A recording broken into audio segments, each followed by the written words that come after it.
नमस्कार साथियों, स्वागत है आप लोगों का अजय सर जी।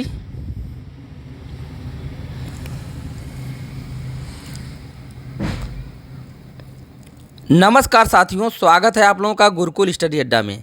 साथियों, आज मैं आप लोगों के लिए कक्षा 8 हिंदी में पाठ 10 भक्त के पद का संदर्भ सहित व्याख्या लेकर के आया हूं। तो यहाँ आप देख लीजिए, पहला यहाँ देखिए पद है हरि से लेकर के जहाँ तहाँ पीर। तो यहाँ देख लीजिए, इसका शब्दार्थ देखिए, हरो। हरो का अर्थ है ख़त्म करो। जन का अर्थ है लोगों। राखी का अर्थ है रखना। धरियो का अर्थ है धारण करना। भीर का अर्थ है विपत्ति और चीर का अर्थ है वस्त्र। नरहरि का अर्थ है नरसिंह।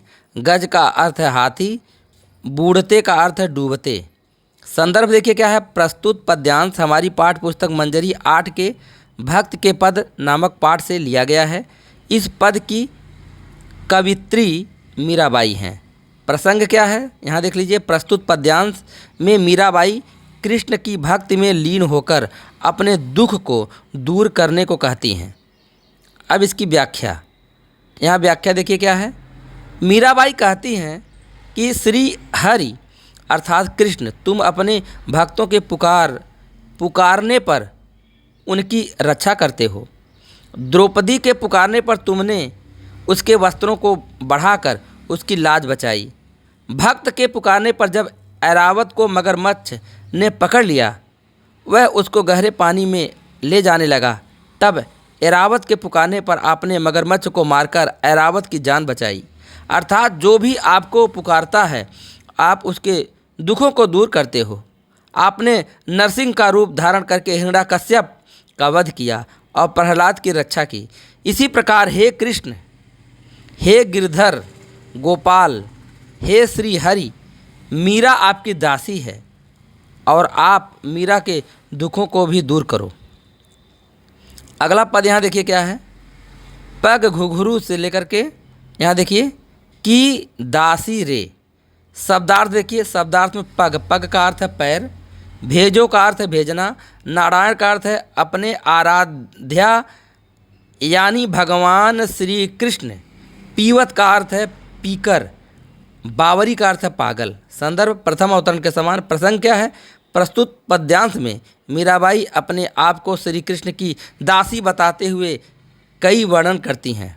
आगे देखिए इसका व्याख्या। मीराबाई कहती हैं, मैंने अपने पैरों में अपने प्रभु के नाम के घुंघरू बांध लिए हैं और मैं स्वयं अपने प्रभु की दासी हो गई हूँ। राणा जी ने मीरा के लिए विष का प्याला भेजा, जिसको मीरा हंसते हुए पी गई। लोग मीरा को पागल कहते हैं। उनके पिता उन्हें कुल का नाश करने वाली कहने लगे हैं। मीरा के प्रभु अब गिरधर नागर ही हैं और अब उन्हीं के चरणों की दासी हैं। यहाँ देखिए रसखान। यहाँ पर देखिए क्या, वैन वही से लेकर के सो है रसखानी। शब्दार्थ बैन का अर्थ है वाणी। गुण का अर्थ है गुण। सानी का अर्थ है सुनना। गात का अर्थ है शरीर। पाई का अर्थ है पैर। अनुजानी का अर्थ है अनुसरण करना। अब यहाँ देखिए संदर्भ क्या, प्रस्तुत पद्यांश हमारी पाठ्य पुस्तक मंजरी 8 के भक्त के पद नामक पाठ से लिया गया है। इस पद के रचयिता रसखान है।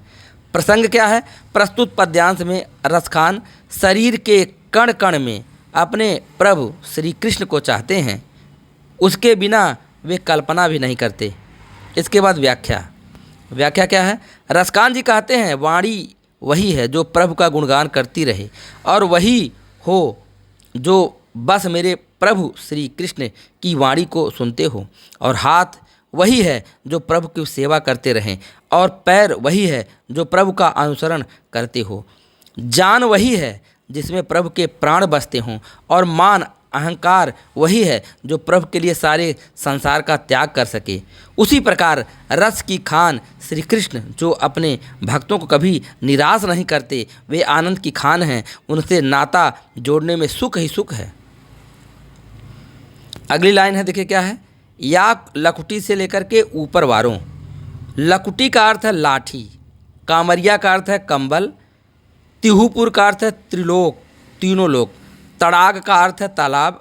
कलधौत का अर्थ है स्वर्ण। संदर्भ प्रथम अवतरण के समान। प्रसंग देखिए क्या है। इस पद में रसखान श्री कृष्ण की भक्ति में लीन होकर उनके स्थान जहाँ कृष्ण जाते थे वहाँ पर जाकर देखने की कल्पना करते हैं। व्याख्या देखिए क्या है।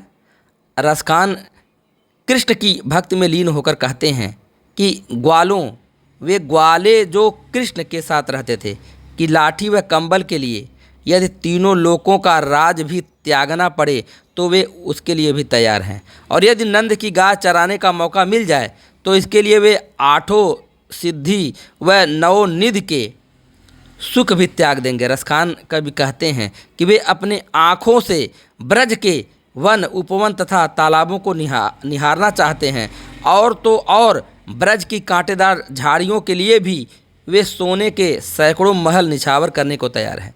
तो इसी साथ वीडियो समाप्त हो रहा है, और भी वीडियो देखना हो तो डिस्क्रिप्शन में लिंक मिलेगा। धन्यवाद।